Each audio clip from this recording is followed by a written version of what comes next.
Hey, what's up, everybody? Welcome to the Thanksgiving edition of the End Zone Oracle here on IE Sports Radio, your direct feed for all that is sports. As you can see, I'm the host, Glen Ritter. Joining me is my son, Noah Ritter, and also my brother from another mother, all the way across the country, Josh Ritter. So, welcome in, everybody. As you come in and you throw questions and into the chat. We've passed the trade deadline in most leagues, so you can't really talk about any trade proposals or things like that. But if you want questions on answers to questions on who to start, we've got 3 games tomorrow, another one on Friday. Everybody's playing this week, so you don't have to worry about buys, but you do have injuries to deal with. So we'll talk about all of those things on tonight's show. Yeah, we've got a lot of things to go through. We'll talk about some of the top performers of the week, some of the people that laid an egg and maybe hurt you in your run towards the playoffs this year here in week 12. But we got week 13 right now. We got a lot of games to go through. But before we get too far into this, again, I'm Glen Ritter, Minnesota insider for IE Sports Radio. You can find me on X at Gritter13. Or TikTok, it's IESR Minnesota. So I cover all of the Minnesota teams. That's the Vikings, Twins, Wild, Wolves, Gophers, any of those kinds of teams. Follow Minnesota San Mankato because that's where this guy goes to school. So we try to keep a track of those guys as well. Josh, how can everybody find you, and who do you cover this for IESR? Yeah, so I'm the eclectic insider at IE Sports Radio. I do not follow a region. I think I might be the only one that doesn't follow a region. I'm out here in California, but you're not going to hear about any California teams here. You can find me at Josh Ritter 13 on X, and on TikTok, you can find me at Josh.Ritter57, where we do all the previews for all the games and everything like that. My teams are the Miami Dolphins and the Florida Panthers. As you can see, I'm repping those jerseys and hat today. I also follow the Phoenix Suns, the Toronto Blue Jays, the Oregon Ducks football team, and the North Carolina Tar Heels basketball team. So those are the teams you can find me giving out information on if you're interested. All right. Yeah, we were talking before the show and told you Josh covers a lot of different teams from a lot of different parts of the country. So yeah, exactly. He's got every part of the country covered. If he had to travel to those games every week, he would put on a lot of flyer miles. Well, again, welcome back, Josh. Great to have you back. And for those joining, again, happy Thanksgiving. We'll talk about that at the end again too. But make sure you throw in your questions and comments into the chat. We'd love to bring those up and talk about it. But now we get to the point of the show. Let's talk about some of those top performances of the week.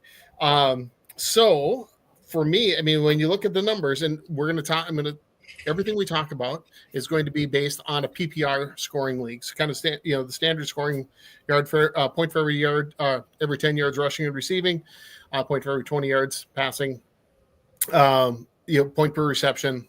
So when we talk about some of these numbers, but we look at quarterbacks, the highest scoring quarterback in the league this past week was Jameis Winston. He put up 32.24 points, which was great. And then Jalen Hurts is the other quarterback that cleared the 30-point mark going against Dallas. We mentioned him as having one of the great matchups of the week, and he came through. He put up 30.86 points. How about for you? Were there any other quarterbacks that I missed there, Josh, that you had? I want to highlight a couple. Jacoby Brissett had 317 yards right off the heels of a record-breaking performance with the completions in a game or attempts. I can't remember which one it was. But he threw for 317 yards and a touchdown again. That team isn't any good, but the fantasy stats for Jacoby Brissett are showing that they're throwing the ball a lot, and the high attempts is a high usage ratio that's really going to be valuable in fantasy. So if you're really struggling at quarterback, maybe you were a Joe Burrow drafter and you just don't have a consistent starter, he might be someone to look at. And a deep if you're really struggling at quarterback, Cam Ward did finally have a good game. I'll give him that. So he had 256 yards and a touchdown throwing, and then another 37 yards and a touchdown running. So those are a couple performances that kind of were for those deep guys that you're looking for somebody to kind of fill a hole. They're starting to come on a little bit, young guys or it's like guys that aren't typical starters. So yeah, I've got Jacoby Brissett in one of my leagues, and I've been starting him pretty regularly the past couple of weeks just because Yeah. of the amount of times that they're throwing the ball. Yeah, was it 2 weeks ago? He was 47 to 57 for over 400 yards. I think it was record number of attempts in a game or something along those lines. It was ridiculous, and yeah, he's been on fire, and which increases the value of Michael Wilson, who has been a beneficiary. He has double-digit receptions the last 2 weeks. Yep. So that's another one of those players that I guess I didn't write down, but he has been if he's your third wide receiver in a flex spot, you're in damn good shape. Yep. Yeah.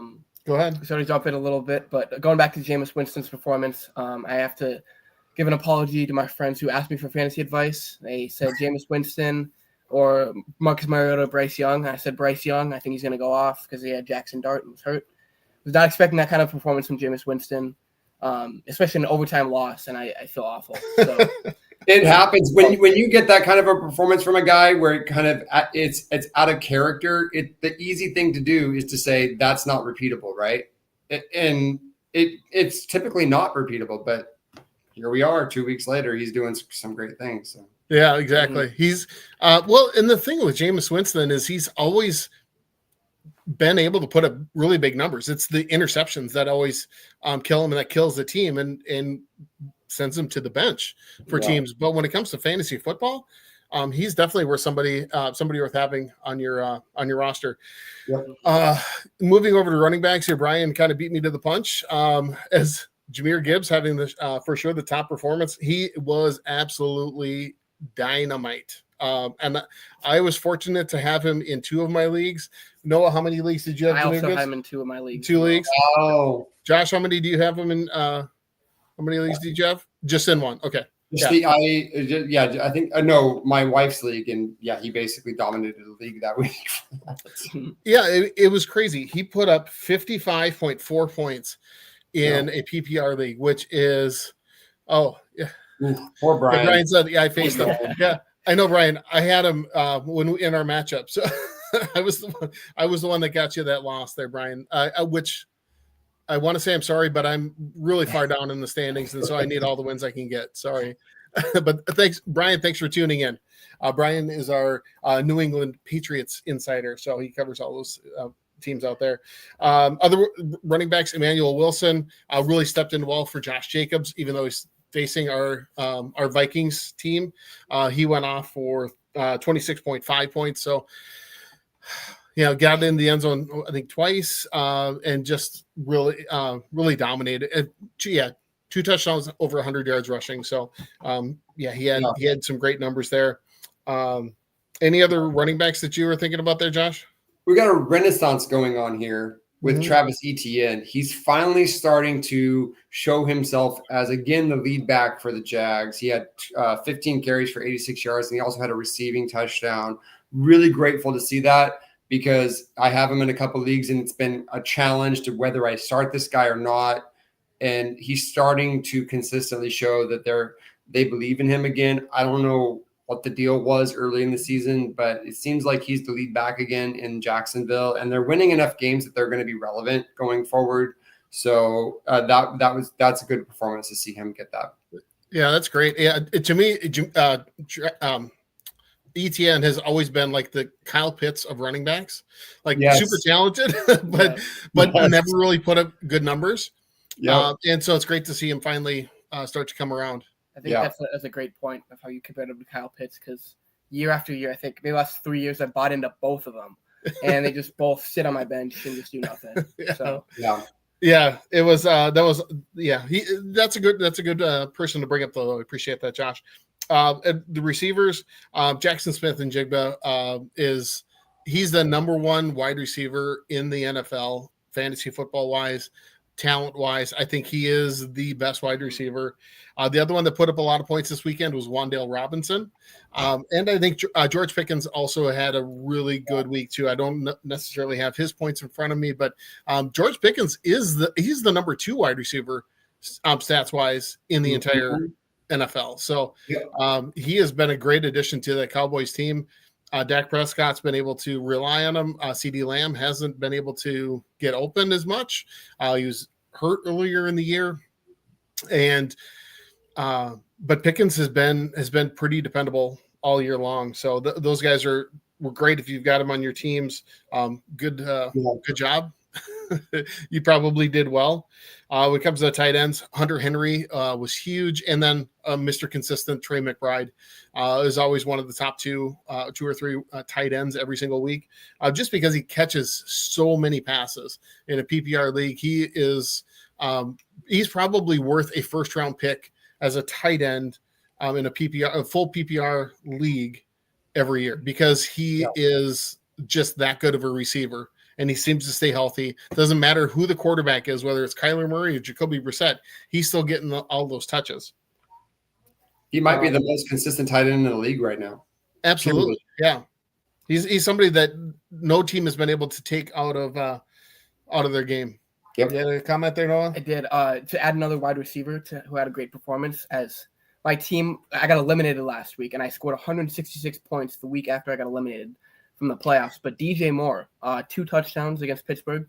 Kind of a surprising result, because he's not been doing very good for me, which is why I got eliminated. But I mean, my whole team showed up. Even I had Baker Mayfield. Definitely one of the worst performances, but that's right. The DJ Brown thing, the Bears pass catchers, man, that is a frustrating experience, because they do not have any consistency on that team with who they target. It's Caleb Williams throws to whoever every game. It doesn't really seem to matter.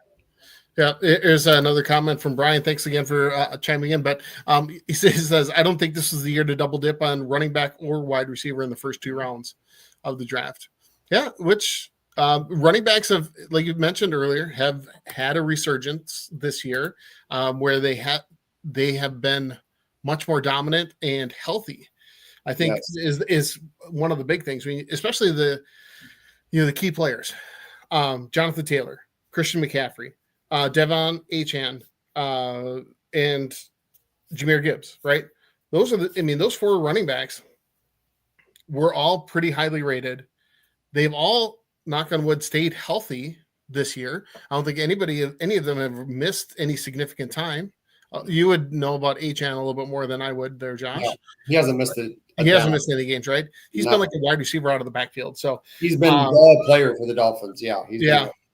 So, and then go ahead, Josh. I was going to say, to Brian's point, definitely at wide receiver. Wide receiver has been so spread out. There is so much talent at wide receiver in the NFL that I think wide receiver is going to start becoming in fantasy football a lot like the quarterback had been, where you wait on those players, because the difference between the 4th and the 5th best wide receiver and the 20th wide receiver is not worth giving up another draft pick.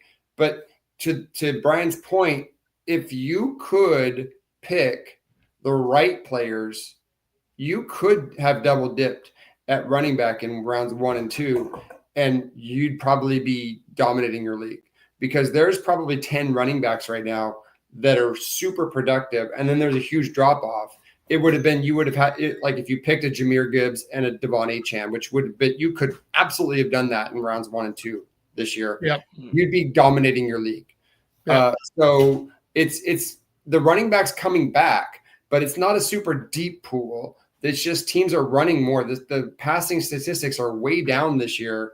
The running statistics are way up, and you're starting to see the resurgence of the every down back more and more. It's just not for every team. So it becomes a crapshoot of value with your pick, is who are those players that are going to get those major touches. And it's tough because Saquon is doing nothing this year. So, it's you have to kind of guess. But if you guess right and you have 2 elite running backs, maybe you drafted them in the 2nd and 3rd round and you're doing really well. And you could do that this year. Right. Well, and I think that the idea of a lot of teams going with 2 running backs, having a 2 running back backfield, I think they've realized that that's probably not the best way to approach the offense. Because if you've got somebody that is a absolute stud, like a Jahmyr Gibbs is absolutely fantastic.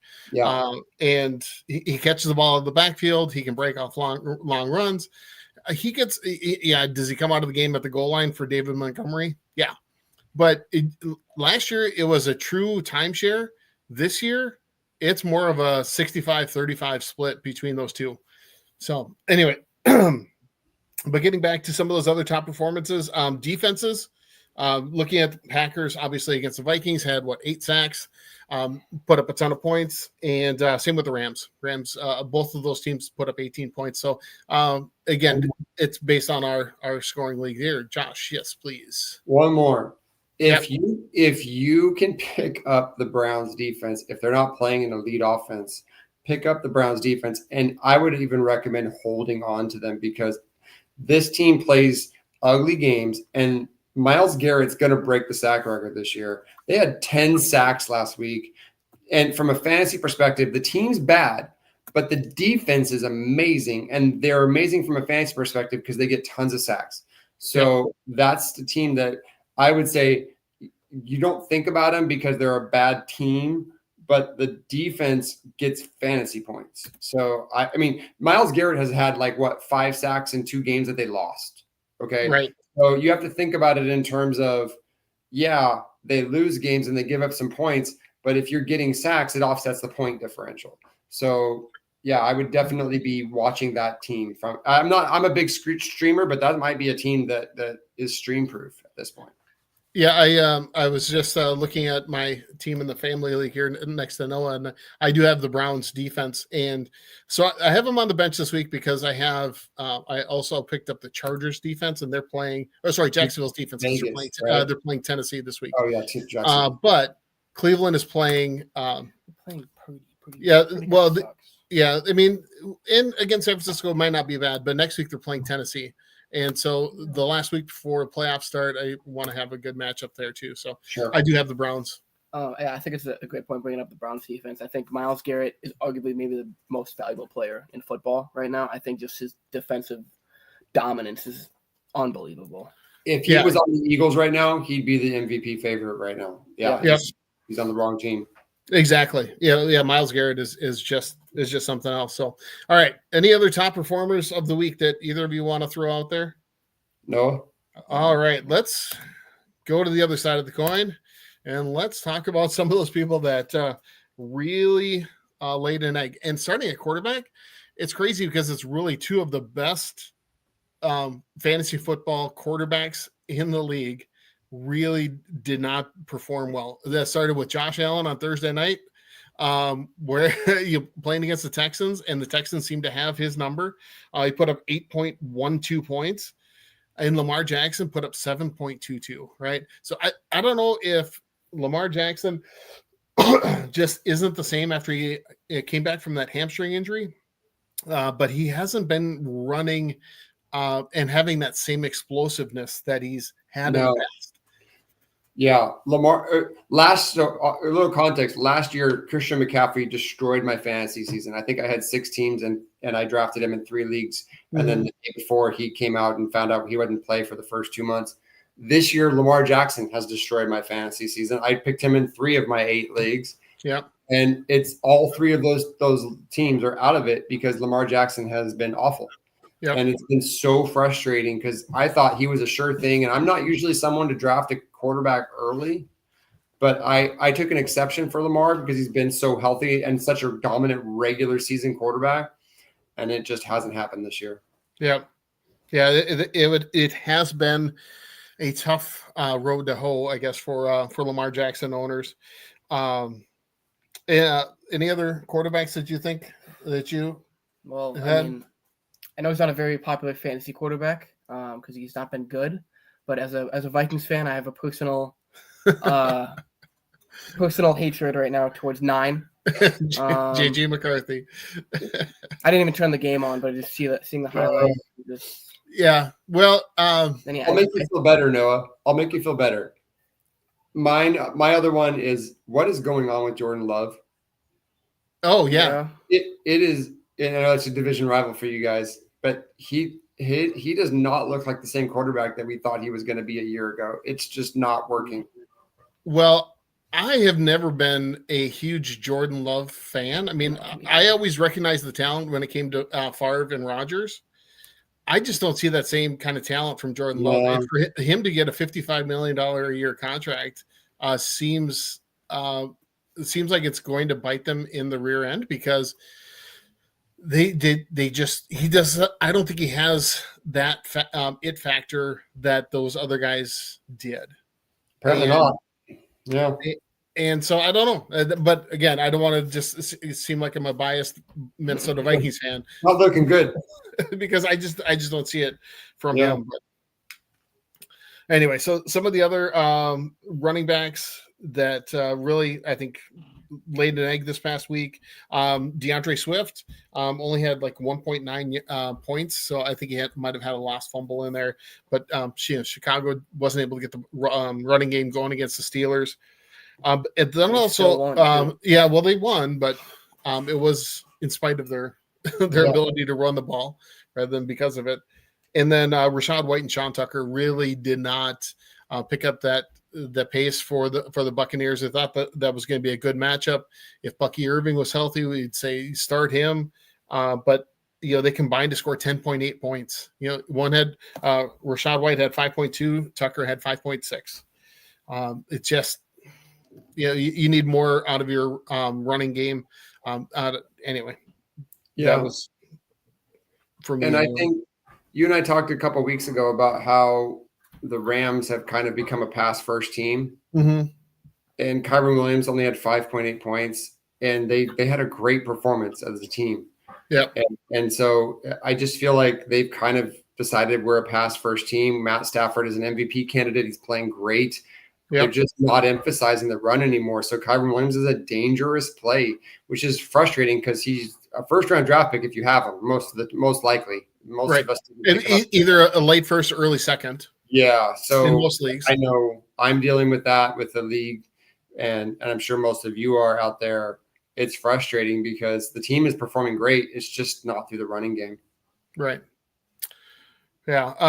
And then for last week, a couple of wide receivers that jumped out at me were both Jamison Williams and Jordan Addison put up 0 points. Neither one of them had a catch. And if we look back to our notes from last week, I believe I said Jamison Williams would have a good matchup against the Giants. And again, 0 points. Just crazy. Yeah, it's a good matchup, but yeah, he had a great matchup, and he had a streak going too, where he had a touchdown in 3 straight games. Dan Campbell was taking over the play calling. He had made a concerted effort to try and get Jamison Williams the ball on crossing routes across the middle, let him catch the ball and run, and just couldn't connect with them at all. So really frustrating there. And then looking at tight ends, Dalton Schultz again. Adam. Sorry for recommending that you start Dalton Schultz on Thursday night against the Texans or against the Bills rather than Colston Loveland against the Steelers. That was a mistake. I apologize. Because Dalton Schultz it had 1.3 points, so like 1 catch for 3 yards, and that was it. Dallas Goedert only got 4, and then the aforementioned Kyle Pitts 4.5 points this past week. So really, there was some players that just dropped the ball that you would normally rely on to be, decent starters in some where they'd have a pretty decent floor, and a lot of those guys just didn't perform. Anybody else? Well, I'm saying that's prime Kyle Pitts right there. That's his theme right there. It is. He has some. He also because he will just have a huge week one time, and then also nothing. So, well, the thing with Kyle Pitts is he had one really, really good year in. I think this is his rookie year. But in college, he had one really good year. But the problem with Kyle Pitts that you kind of get into with some of these tight ends is they're not really good blockers. Yeah. And so the team kind of only puts them on the field in passing situations. And so it kind of tips the hand of the defense. We had one in Mike Gesicki with the Dolphins that was very similar. He just couldn't block. Right. And tight end position, you draft this guy really high because of his elite talent from catching the ball, but then he's basically being covered by DBs because they know if he's on the field, he's not going to block. So it becomes a very difficult thing in the NFL. It's not like college where your talent can just take over. You have to have that element of, is that guy in to block for a running game? And Kyle Pitts just doesn't have it. So when he's on the field, they just assume you're going to pass, and they put an elite player on him to guard him, and it's just not working. And I've lived that life. And at this point, I think Kyle Pitts is who he is. And he hasn't proven that he's developing as a blocker. So they just don't put him in those situations. And it's probably part of the problem that Atlanta has is just they're tipping their plays by putting him in the game. Yeah. Good call there. All right. So let's switch over to some injury updates because, boy, there's a lot going on when it comes to injuries. So let's see. First of all, Baker Mayfield leaves the game with a sprained AC joint in his left shoulder. Does not sound like he's going to be playing this weekend. So Teddy Bridgewater is going to be starting for the Buccaneers, which is going to impact your receivers. So that's Tez Johnson, Emeka Egbuka, Cade Otton. Those guys are probably going to have to be moved down your rankings a little bit. If you've got them on your team. Definitely. I know that I've got Egbuka in all three of my leagues because I was a huge proponent of drafting him, and I was confident he was going to be able to be a solid receiver. And for the first half of the season, he was fantastic. Yeah. He came in, but he had Mike Evans on the other side initially at the beginning of the season because we knew Chris Godwin was going to miss at least 4 or 5 games. And he was going to earn that starting spot. Then when Mike Evans got hurt, Godwin came back. Well, now Godwin's hurt again. And now everybody's able to focus on Egbuka. He's kind of hitting that rookie wall, I guess. Yeah. And now with Teddy Bridgewater in instead of Baker, I think it's going to make it a challenge for him. I think it's good you mentioned the Buccaneers receiver injuries because I feel like they've kind of had like the next man up kind of stuff, and they've been succeeding well in that. I mean, Sterling Shepard was pretty good then too. Ted Johnson, like you said.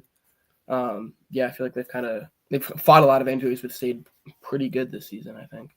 Yeah, you got to be really careful with the Tampa Bay receivers right now because a lot of what they've been living off of is that broken play stuff from Baker Mayfield. He's really good at extending plays, and Teddy Bridgewater is absolutely not that guy. Okay, right. So you're not going to get the same production. He was a Dolphin. He's a statue. I can tell you, you're not going to get any extended plays from Teddy Bridgewater. If the first knee's not there, good luck. So his knee is not the same since he was here in Minnesota. That injury was just really crazy. So let's see other injuries. Josh Jacobs, Bucky Irving, both should be back this week. And both Josh Jacobs tomorrow against Detroit. He's back. He wasn't on the injury report today, so he should be back a full participant. And when Josh Jacobs plays, he gets in the end zone. So definitely somebody that you want to have in your lineup. I think Bucky Irving's in a similar boat. Joe Burrow is going to be back this week, playing tomorrow against the Ravens. So I don't know how you think that's going to play out for the Bengals against the Ravens. Ravens defense has gotten a lot better the last few weeks. I wouldn't trust it for a second. I wouldn't trust it. I want to see him be productive. I feel like he's rushing back because he wanted to play on Thanksgiving. That feels really, really sketchy to me. I would want to see it before I'd be comfortable. Obviously, you're going to start Jamar Chase. You're going to do that. But anybody, Yosevach or any of these other guys that are on the team, you got to be really careful with that because I don't know what version of Joe Burrow you're going to get. Right. Well, and T. Higgins is also going to be out he's in concussion protocol. So Ishavas is going to be moving into that second receiver spot. So I did have a note to kind of discuss that when we talked about T. Higgins. But so that's, again, a a situation to probably avoid as much as you can if you've got some of those skill position players for the Bengals. Jaden Daniels is still out. Drake London is doubtful for the game for the Falcons. Marvin Harrison Jr. Haven't heard an update yet as to whether he's going to be playing after he had his appendix surgery, but I think he's out. Will Campbell. Sorry, what was that, Josh? I was gonna say it doesn't matter. He's done nothing for you. Yeah. Marvin Harrison, true. But with Jacoby Brissett, I mean, that if he comes back, he's probably going to cut into Michael Wilson's targets and catches. So if you have Michael Wilson or potentially, well, probably not Trey McBride. I don't think he'll take targets from Trey McBride. He didn't do it early in the season, but he might for somebody like Michael Wilson. Another non-fantasy football player that's got injured is Will Campbell, offensive tackle for the New England Patriots, rookie, 4th overall pick for the Patriots this past year. Went on injured reserve and with a knee injury. So not sure how that's going to impact Drake May, Travion Henderson, Ramondre Stevenson, but definitely something to keep an eye on as we get into those games. And sometimes you might need to temper your expectations for some of those skill position players. Not necessarily this week against the Giants, but down the road. True. Yeah. Yeah, because I do have Travion Henderson as one of my starts of the week. Well, we'll talk about that later from my perspective too. Mm-hmm. But that could affect you down in your playoffs. So that's something to keep in mind. Yes, there you go. Especially how well Drake May has been playing. I think maybe could rush his timing a little bit with the lack of protection on the offensive line, but I mean, only time will tell really how that game plays out. But it's also the Giants' defense, so but like Josh said, but that's exactly it though. There's a reason why New England drafted Will Campbell high in the draft, because they needed somebody to protect Drake May, and Drake May this year has benefited from having some solid protection in front of him. Yep. And Will Campbell's been part of that too. So again, it's going to have to be matchups in future weeks to keep an eye on. And then CJ Stroud, I believe, is still in concussion protocol, so he'll be out. One crazy thing, not necessarily an injury one, but just breaking news today: Frank Ragnow unretired for the Detroit Lions. So he's not going to be playing tomorrow against the Packers, but they're going to have their former center back for future games this season. So I hadn't heard that. That's interesting. Yeah, it was. I saw it come across the ticker on ESPN this afternoon. I got the you got to wonder, is he in shape? Football shape. Well, yeah, that's exactly it. I mean, obviously, well, that's part of it too, right? But again, something to keep an eye on too. I mean, is that going to make the Lions even more dangerous as they get into this end of the season? But maybe. Yeah. Real quick, this isn't very fantasy related. Still with the Vikings, with JJ McCarthy in concussion protocol, which I think was like a fake concussion. How bad he's been playing. Talking about maybe Max Brosmer, former Gopher and undrafted free agent, might get the start against Seattle this week. Not high expectations, but people are saying, oh, what if he's the next Brock Purdy or the next Tom Brady or whatever, like the Drew Bledsoe situation or the Trey Lance situation. And that's what I got to be hopeful for. Yeah.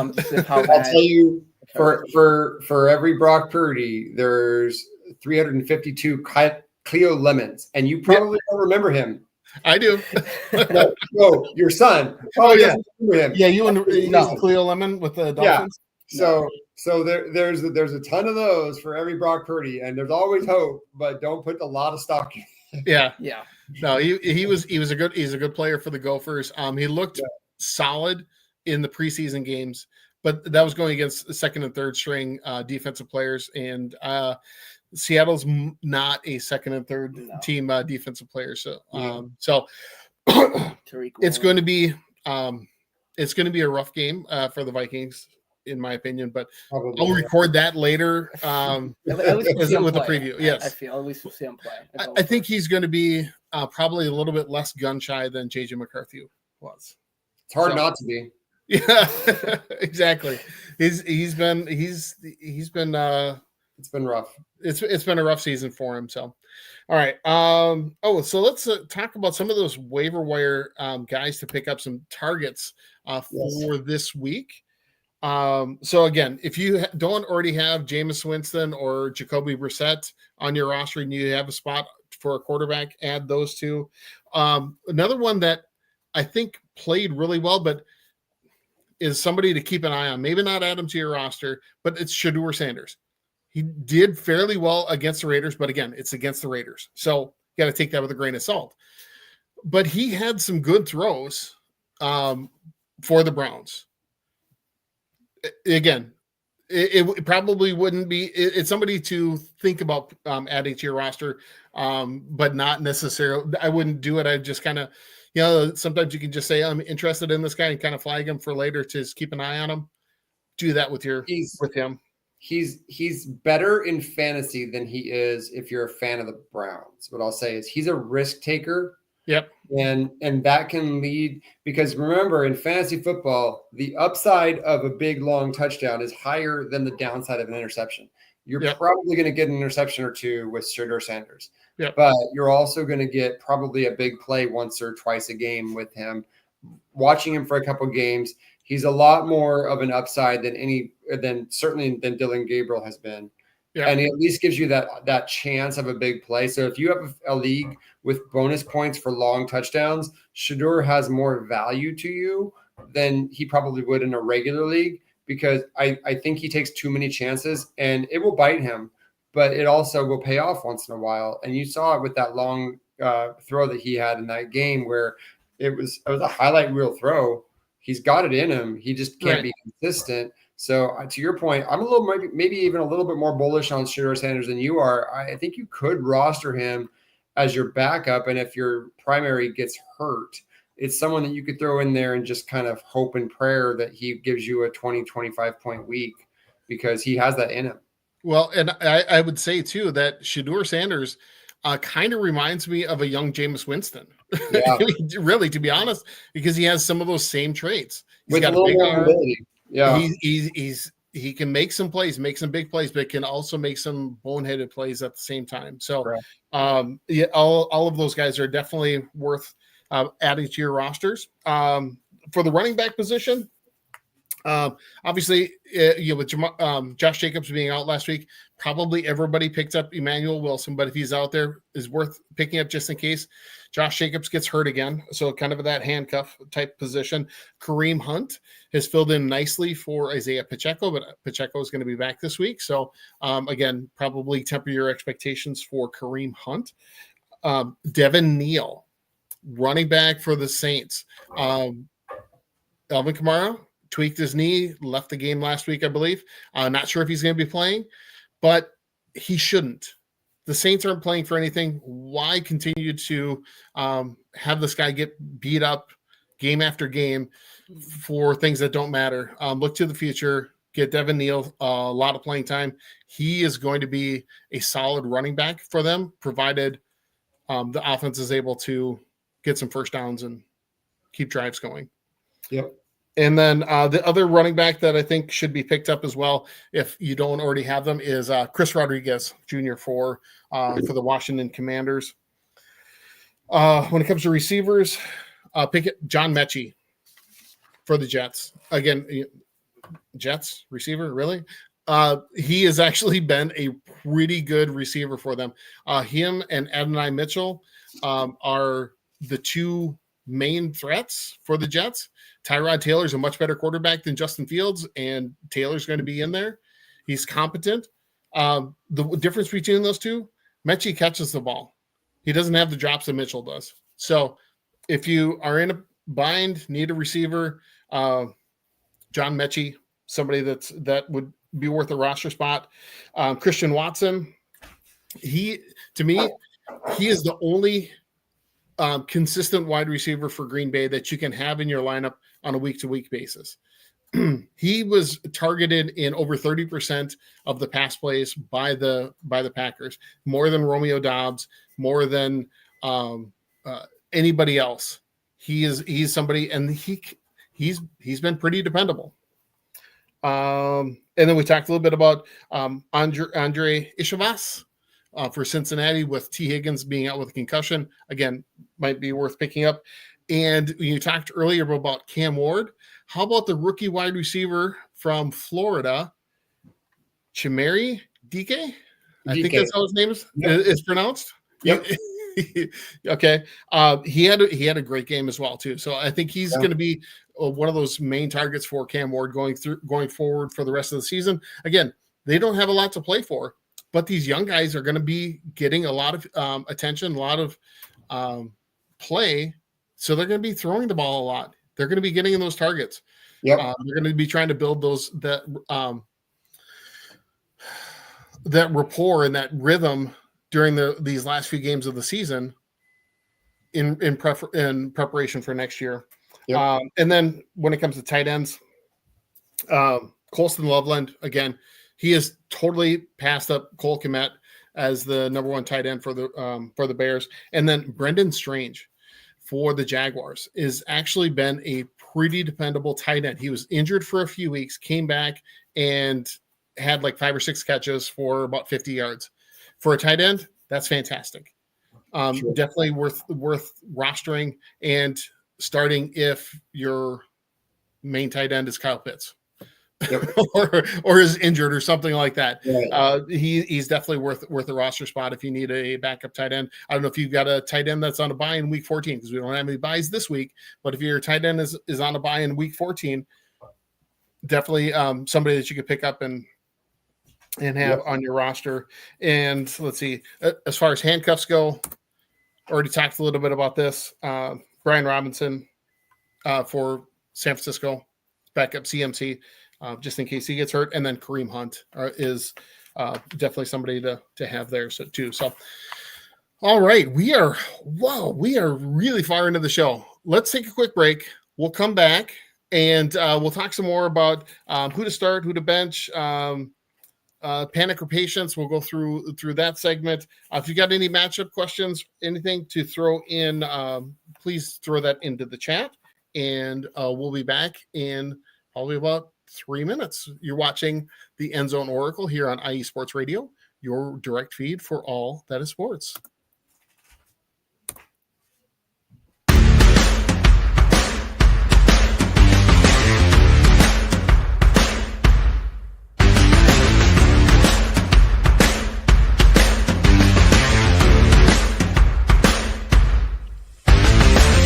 IE Sports Radio fans, this show is brought to you by Planet Jerky Premium Brisket Beef Jerky. Planet Jerky is the official jerky of the 2022 California League champion Lake Elsinore Storm, Single A affiliate of the San Diego Padres. This all brisket jerky has gluten-free options, contains no MSG, no sodium nitrate, is low in sugar, and high in protein. Go to their website at planetjerky.net and follow them on Instagram at Planet Jerky. Planet Jerky, the jerky that's on a whole other planet.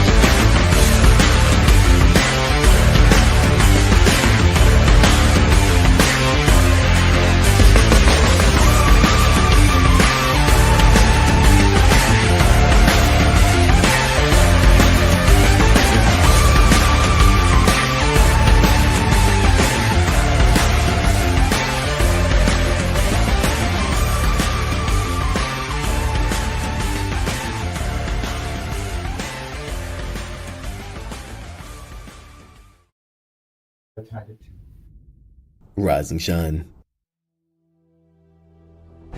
It's 4 a.m. The stars are still out. The sun is beneath the horizon, but it's time to punch in and go to work. The comfort of your warm-ups turns into the grinding out of your reps as the clinking and the clanking of the plates create a symphony of euphoria. There's no other feeling like it. Earn it, burn it, and take what's yours. IE Sports Radio has proudly partnered with Vital Apparel, a brand that not only fits great, but also promotes and donates to mental health research. Use our code IESR to get 15% off their comfortable and inspiring gym wear and help them on their amazing journey to support mental health. Go hard, take part in your iron therapy, and be strong. Because when your mental health is as strong as you are, there's no telling how far you'll go.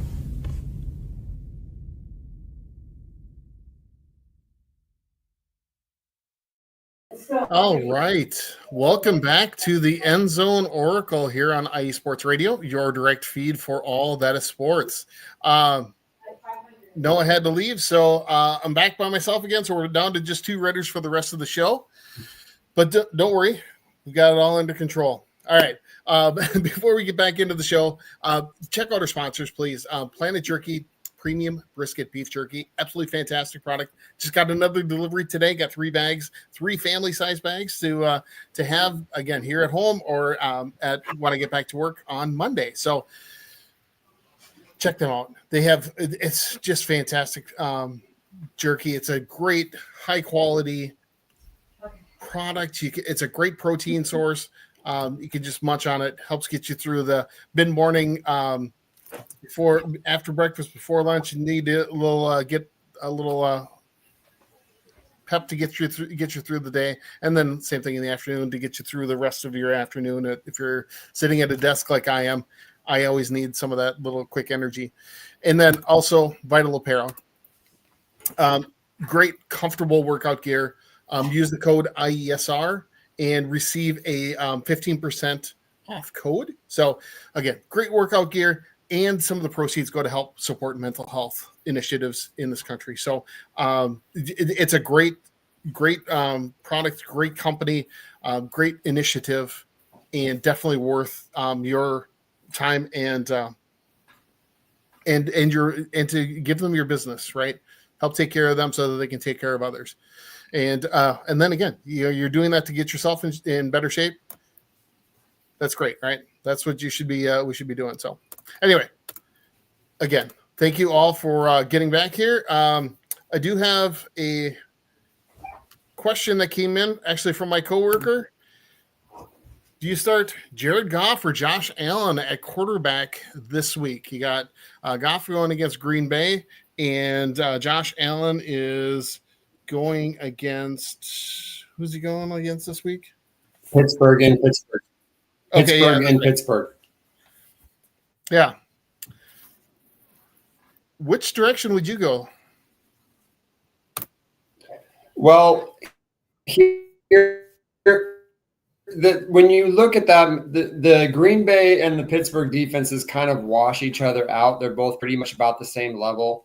And so when I look at this matchup, I look at a couple of factors. One, you've got a dome game tomorrow versus at home for Goff versus a road game for Josh Allen in a place that's very difficult to put up points in Pittsburgh just because of the elements and the field and everything.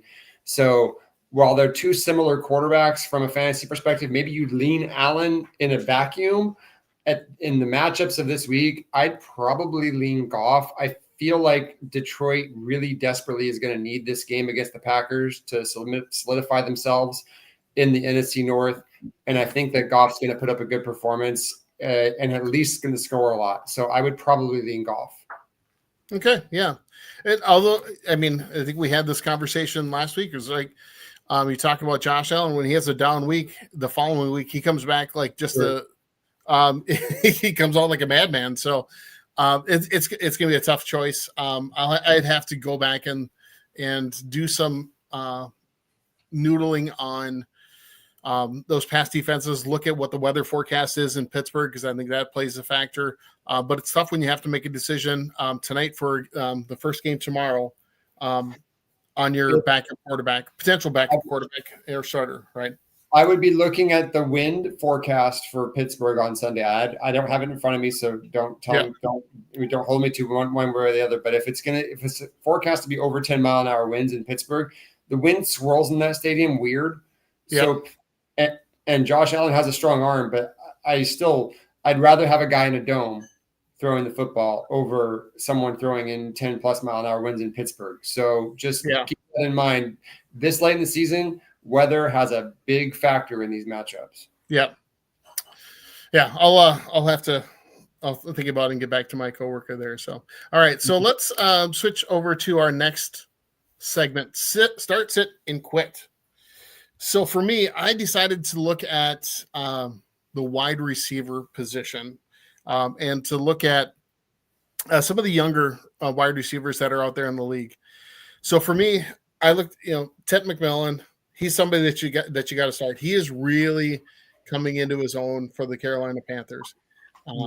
He is dependent on Bryce Young getting him the ball, which can be a little bit of a tough thing. But he's a rookie and has gotten better, I think, pretty much throughout the season. He started out solid, but has really come through. Sorry, my daughter's cat is just clawing at my feet. So anyway, I got a little distracted there. But Ted McMillan, I think he's going to be a star receiver in this league. Out of Arizona, he has the size, he has the catch radius, he has the hands. He's going to be a good receiver there in Carolina. For somebody that I want to keep on my bench is Rome Odunze. We talked about that a little bit earlier with the inconsistency with the Chicago Bears receiver room. You don't know who's going to get the ball. 1 week it's DJ Moore, next week it's Rome Odunze, next week it's Colston Loveland. Then, who is it going to be from week to week? And unless that person is in the flex position, probably not somebody that you necessarily want to have in your starting lineup on a regular basis, outside of if there's a can't miss matchup. They're playing the Dallas Cowboys or Cincinnati Bengals, something like that. Two of the worst pass defenses in all of football. So, and then the one that I would quit if I don't have him on any of my teams, but that's Jordan Addison. Again, he had 0 points in this last game. And the thing about Jordan Addison as a Vikings fan that really bugs me is I just don't think he's a great teammate. Like, he just doesn't, like, when things get tough, I think he kind of quits on the team. He just, I don't know. He just doesn't try to take things up another level. And part of that, I think, is just a lot of immaturity. I mean, the things that he's gotten in trouble with the Vikings since he's been drafted is really troubling. And when they're going through a tough stretch, I just don't see him, being worth a roster spot anymore. But that's me. How about for you, Josh? Do you have a start, sit, quit for the week? I do, but I'll say that's the kind of thing that you're going to hear on this show that you don't going to hear anywhere else, because even I didn't know that he had those issues. And I have Jordan Addison in a couple of leagues, and he's always one of those, do I start him or not kind of guys against another guy that maybe I'm not sure about. That's a good piece of that's a good nugget. Probably not going to start him in those leagues. And I can go on to explain. Is during his rookie year, he was pulled over speeding like 130 miles an hour in a 55-mile-an-hour zone at like 3 a.m. 1 week, and then the charges were dropped because he said he was taking his dog to the vet, which nobody ever asked him about his dog after that. Yeah. Then he last year was pulled over because he had been drinking and fell asleep behind the wheel of his car, and that's what caused him to be suspended for 3 games. Yeah. Then the game in London was that against Pittsburgh or was that against Cleveland? I think it was against Pittsburgh. It doesn't matter. He missed a walkthrough in London, in Europe, and had to sit out the first half of the game. How do you miss a walkthrough when you are in another country with your entire team? What else are you going to do? Yeah, that's crazy. I mean, things like that just show a level of immaturity that I just don't think carries over onto the football field when things get tough. Right. That makes sense. Anyway. Okay. I'll let you go on with yours now. Yeah, so my start is Brenton Strange, the tight end for the Jaguars. You've heard me all year. The tight end position has been such a frustrating position. Been very inconsistent week to week for most guys. There's only a few tight ends. It seems like a lot of the good tight ends are on bad teams. So there's just hasn't been a lot of consistency from that position. And Brenton Strange is starting to become the most targeted receiver on the Jaguars. And I think that he probably has a better floor than most guys at this point. And that's someone that I picked him up in a couple of leagues. He's available, trust me, on a lot of leagues because I was able to pick him up in a couple of leagues. If you're struggling with tight end, if you've got Kyle Pitts, if you've got a lot of these guys that are really, really struggling, that's somebody that I would be picking up. A deep start, not start, but pick up. I'm going to kind of throw an extra one in there. Is they just reopened the window on Darren Waller for the Dolphins. This is my first Dolphins reference of the day, and he's probably not going to play this week. But if you're going to be in the playoffs, you already know that. So he probably has been dropped by a lot of teams. But when he was on the Dolphins, he was catching touchdowns. So someone to keep in mind. Just throwing that out there. If you want to start, you pick him up today. You're not starting him, but you're holding him for the playoffs because in a couple of weeks he's going to be playing with the Dolphins again. They're probably, with their schedule, going to be playing relevant games in the sense that they're technically still in the hunt. So they're going to be throwing to him. Someone to keep in mind. Just throwing that out there. Yep. For bench, for me, it's Jordan Love. There's got to be somebody you can pick up that's more productive than him. I had him in 2 leagues. I've dropped him to my bench in both and picked up random guys just because there's got to be somebody that you can trust more than the Philly or the Green Bay defense or Green Bay offense. And I feel like Detroit's going to have a good showing tomorrow. I would not be starting Jordan Love tomorrow. And maybe tomorrow all of you can hit me in the comments and say you were way wrong, but I'm not seeing it right now from that Green Bay offense. Romeo Doubs drops a lot of passes. Like they're just really discombobulated offensively. So I'm just not comfortable with him right now. And then my give up is the Chicago running back DeAndre Swift. Listen to their schedule in the playoffs. They have Philadelphia, Green Bay, who is struggling on offense but still winning games because their defense is really good. Cleveland, who's got one of the best defenses in the league. Green Bay again, and San Francisco, and then Detroit. They have 0 easy games from a defensive perspective the rest of the year, and Chicago's already proven that they're kind of a 2 running back system with Monangai. I wouldn't trust DeAndre Swift at all the rest of the year. He may have a good game, but that's going to be an anomaly. That's guy I wouldn't even roster at this point. That poor the Chicago team, they've got a good record against some bad teams. They're going to be tested here in the next month and a half. And it's going to be ugly every game for the Bears. So I would stay away from DeAndre Swift completely.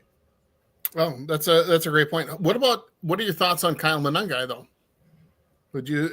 I wouldn't trust him either for the same reasons. The only reason I would pick him over DeAndre Swift is Monangai seems to be their short goal line guy, and you might get some cheap touchdowns with him.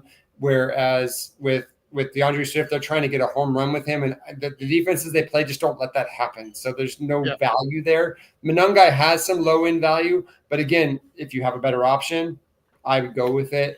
Monangai would be kind of like your like last-end flex guy if you're really struggling with injuries or something like that. Well, and I think it would be dependent on the scoring of the league too, right? He's touchdown dependent. You're not so if you have a bonus league for yards or touchdowns, distance or stuff like that, I would just stay away from the Bears altogether. Yeah. But if it's I think I've told you that one of my leagues is like only touchdowns and yardage only have to go over 100 yards. So a guy that just makes goal line touchdowns is actually pretty good to have in that league. So Kyle Monangai would be good in that kind of a league, but probably not in the other ones too. So, 100%.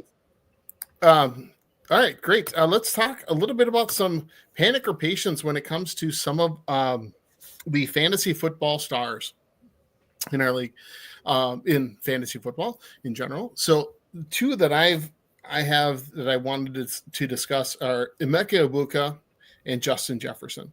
Emeka Egbuka, I think Baker Mayfield just got hurt. We talked about him earlier. The other receivers are in Tampa Bay are all banged up as well. So I don't have him in my starting lineup this week just because I think I've got some better options because I've got Ted McMillan in a bunch of my leagues. I've got Rome Odunze. So I think I've got some players that would be good. Not Rome Odunze this week going against the Eagles, but I do have some other options out there that I can move people around and come up with 2 better receivers. And then Justin Jefferson, because of the quarterback situation. Granted, it's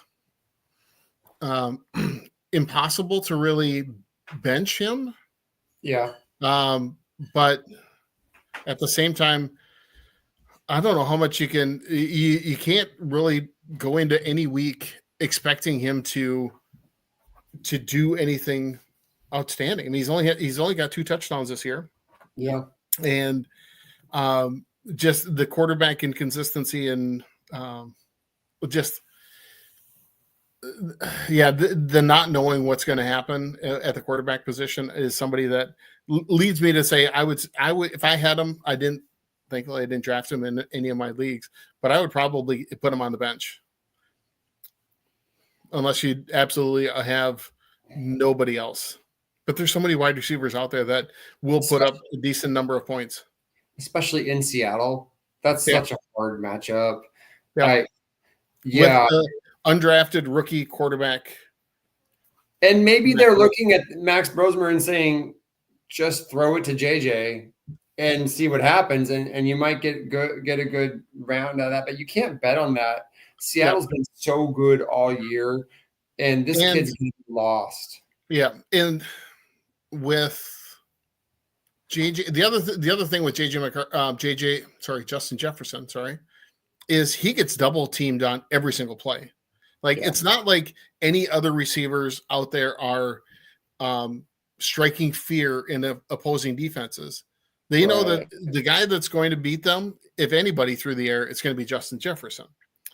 But even that, he did get targeted on over 30% of JJ McCarthy's throws. I think he was targeted on 9 of 19 throws, which is great usage and things like that. But that's not feasible or sustainable. Yeah, well, he's targeted on 8 of 19, so 31.58%. Sorry, I was stealing the notes from The Athletic. I don't know. Those are 2 guys that I'm my patience is waning. I'll be a little bit more bullish on Emeka Egbuka than you are, just because I don't know who is gonna. I mean, Tez has been okay, but I feel like he's going to be the main target for the Buccaneers, and Teddy Bridgewater's a vet, so he's going to be looking for his first read. He's not a mobile quarterback, so I think Emeka Egbuka is going to be his first read the majority of the time, whereas Tez Johnson probably as a second or third option works for Baker Mayfield because he's running around the pocket trying to find whoever's open, and Tez is actually really good in that role because he did that at Oregon. Right. But from an Egbuka perspective, I'd be more careful to bench him because I feel like with Teddy Bridgewater as a veteran, he's going to be looking for Egbuka right off the jump. And he's a really, really good receiver. And I think he can get open enough to at least give you that 10, 15-point floor with a quarterback that knows how to get the football and distribute it out. Okay. Yeah. Fair enough. I like that idea. So here, I'll look at one of my teams, and I want to get your thoughts real quick. So I've got Troy Franklin going against Washington. Definitely going to keep him in my starting lineup. Then I've got Egbuka, I've got Jameson Williams, and I've got Christian Watson. Half-point PPR league. Who would you start in that third? I'd probably start Christian Watson, honestly, in that league, just because Christian Watson seems to be the main target right now in Green Bay. And he's been flashing lately. It's tight with him and Egbuka. I would definitely not take Jameson Williams over either one of those guys. Mm-hmm. That would be the choice. But I would give a slight edge to Christian Watson. I know I've said earlier in the day that I think Detroit's going to have a big day, but that means that I think they're going to be ahead. So Christian Watson could have a lot of catches down in the second half when they're behind. All right. Awesome. All right. Let's move on. Or do you have any other players that you wanted to? I'm not sure how many people are really starting this guy, but Jerry Judy's been a massive disappointment. And he's only had one good game in the last 5, and that was against the Jets, who are atrocious against the pass. So Jerry Judy's somebody that he's a very talented wide receiver, but he seems to be just buried in a bad offense in Cleveland, yeah. Browns. But like at the same time, this is why I kind of put debate on there with Shedeur in there throwing. He may have one big play, but he doesn't. He's one of those guys that you're counting on him getting a long touchdown or a long pass from, and because he's not getting a lot of targets. But if Shedeur throws a 60-yard touchdown, it's fair enough chance that it's going to be to Jerry Jeudy. So that's a tough one. What do you think about him? Oh, Jerry Jeudy, that is a tough one. I think it kind of depends on the scoring for the league. But when I think about that huge play that Shedeur Sanders had, that was going to Isaiah Bond. That wasn't Shedeur Sanders. That was catching that long bomb. So I don't know if he's got that. If he's that deep threat for Cleveland that we maybe thought he was coming out of Alabama. Like I thought he was going to be a stud wide receiver in the NFL, and he has not become that. So yeah, I would probably err on the side of keeping him on the bench but again, it depends on the scoring. Like if it's a PPR league where you want somebody that's going to get 4 or 5 catches just to get you that baseline number of catches, rather than relying on one catch for 50 yards and a touchdown, or 50 yards, whatever. One catch for 50 yards is not better than 3 catches for 30 yards. Right. So again, depending on the scoring, if it's only yardage, well then the one for 50 is better. But again, you have to look at what you're scoring. Yeah, he's a conundrum. So if you have any other good options, you probably keep him on your bench, right? Yeah, it's going to be feast or famine with Jerry Jeudy, I think. Yeah. All right, let's move on. Boy, we are going long with this show tonight, but that's all right. We've got great things to talk about. Let's go to some of our favorite matchups of the week. So for me, there's 2 that jump out of me offensively. Patriots going against the Giants and the Ravens against Cincinnati. Those are 2 of the worst defenses in all of the NFL, both against the pass and against the run. If you've got Travion Henderson, Drake May, Lamar Jackson should have a huge week. I really like Mark Andrews this week going against Cincinnati as well. So I mean, I think those guys have great matchups for this week offensively. How about for you? Anybody that I missed? Any teams? Yeah, I really like tomorrow's matchup for Patrick Mahomes against Dallas. Dallas has been playing absolutely, better. Yeah. They've been playing better defensively. I will give them that, but I feel like this is the annual, like the Kansas City Chiefs prove that they're still the best team in the AFC kind of run that they're going to have. I think you're going to see Patrick Mahomes have a great performance tomorrow. I don't know if everyone that picked up Patrick Mahomes is starting Patrick Mahomes, but if you've got him, like this is the week to do it. I have a feeling Kansas City is going to assert themselves tomorrow in Dallas. Oh, that's a great point. I mean, I forgot just because they ended up beating the Eagles. Yeah. I kind of forgot about how bad Dallas's defense has been. I think they're better against the runs with Quinnen Williams. I think he did a good job really helping shut down Saquon Barkley. Yeah. But that doesn't necessarily help their pass defense all that much. So that's a good point. So I probably wouldn't be all that bullish on Pacheco or Kareem Hunt getting in the end zone or doing much on the ground. But Rashee Rice, Marquise Hollywood Brown, I think would be somebody that you could potentially throw in as a flex flyer this weekend or for tomorrow. Yep. Let's see. Then obviously, some of the let's look at streaming defenses for this week. There's some that are great, like Seattle going against the Vikings. As much as I hate to say it as a Vikings fan, they've got a great matchup. I think Atlanta going against the Jets is really good. Patriots against the Giants, Chargers against the Raiders, and then Ravens against the Bengals. Yep. Although, again, that's a good one that with Joe Burrow coming back, I don't know if anybody's going to be gun shy about starting the Ravens defense, but I know I've got them in at least one of my leagues. Yep. All right. Any that I missed? No, that's it. Those are the ones that hit all the all the buttons, right? All right. How about just some start sits, guys? So when I look at positions, for me, quarterback to start, Lamar Jackson. I think he's got a great matchup going against the Giants. I think that's going to be great. As far as a sit for a quarterback, Brock Purdy. San Francisco going against the Browns. We talked about the Browns defense. They're for real. Yeah. So he's going to get beat up by Myles Garrett this weekend. So that's somebody that I would have on my bench or try to find a different quarterback if he's one of your quarterbacks. Running back position, again, I like Travion Henderson again this week. I liked him last week.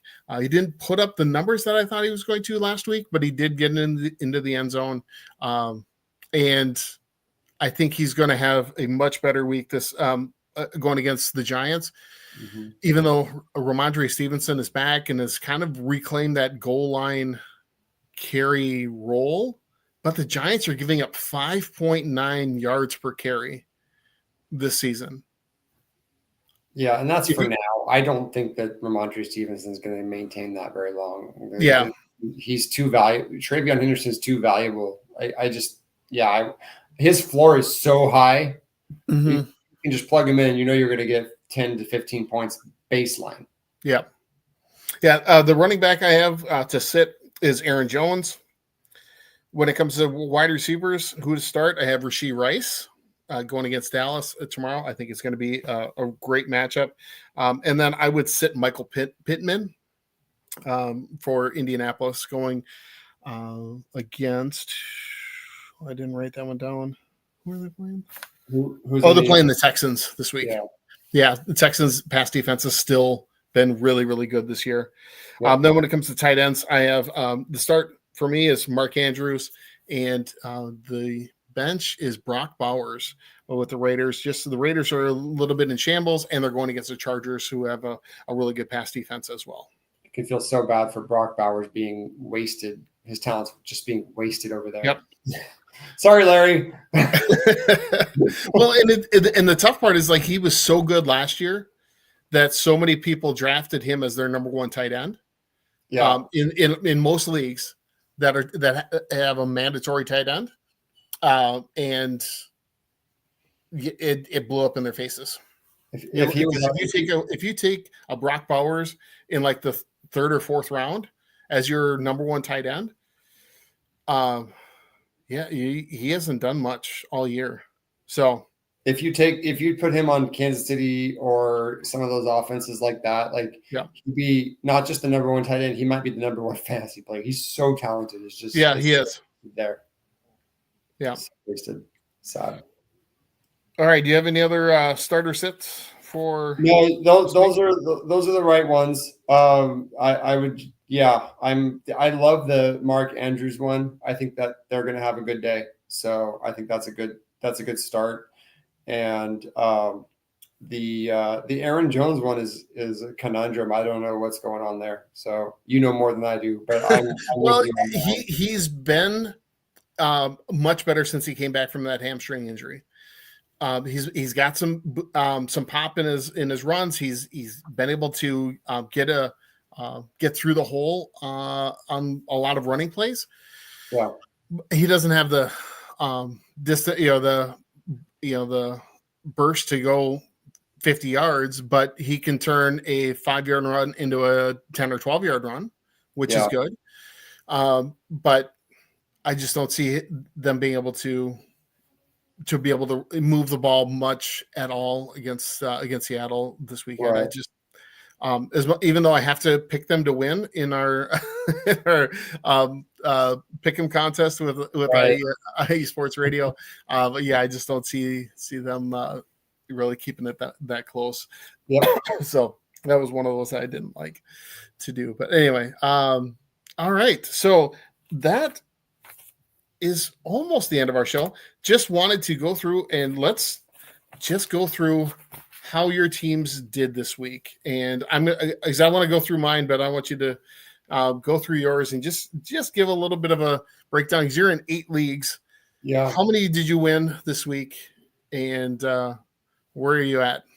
I was spectacularly average at 4-4 this week. But I will say the 2 things that stand out to me is, as I've said every week, it continues. I have a league where I started 0-2, and I am now on a 10-game win streak. And that team has Jameer Gibbs and JSN, which that's like the number 1 wide receiver and the number 1 running back right now, right? Yep. So that team is absolutely in control from 0-2 to now basically having 2 buys because it's the last week of the regular season. And it doesn't matter. We've already punched the number 1 seed, and then they have a bye next week. So basically it doesn't have anything that matters for 2 weeks. So I'm just going to be tinkering with the roster for the next couple of weeks to build it to the playoffs. So that's kind of fun. And then in our IASR league, for all of you that are IASR people and watching, just know I have the best team in the league points-wise. And it doesn't matter that I'm 5-7 in 6th place. Y'all know who the best team is because I have the most points. But I've had the worst matchup luck this year. So in our IESR family, I may not have the best record and I may not make the playoffs at this point. But I think we have a couple weeks left in the regular season in that league. You're not going to win any tiebreakers against this guy, so you better keep winning. Because if I do the last 2 weeks, I might sneak into the playoffs, and then I'm going to be that guy that comes from the last seed in the playoffs and wins the league because this team is the best team in the league. And that happens in fantasy. Sometimes you just hit the wrong matchups at the wrong time, and, it is what it is. That's exactly it. I mean, yeah, I'm looking at your points for and against. You've outscored your opponents by 5 points this season. So you're at 1,666 points and have had I've had more points against me. My team has faced you've had horrible luck. Points, right? But I haven't scored nearly as many points as you have. But nobody else has, outside of the 2 of us. The only other person that's given up more than 1,500 points is Taryn, and everybody else is at 1,450-ish or below. So yeah, it's a rough year. It's the matchups, right? Well, and that kind of takes me to my teams this week. I had, as I mentioned earlier, I had Jameer Gibbs in 2 of my leagues, which was fantastic. I got out to huge leads. But the one league where you don't get a whole lot of points, basically it's only for touchdowns or going over 100 yards rushing or receiving or 300 yards passing, right? So that's the ways that you can score points for offensive players. So after Sunday night, I was leading in that matchup. I had 56 points. I had 56 points, and my opponent had 48.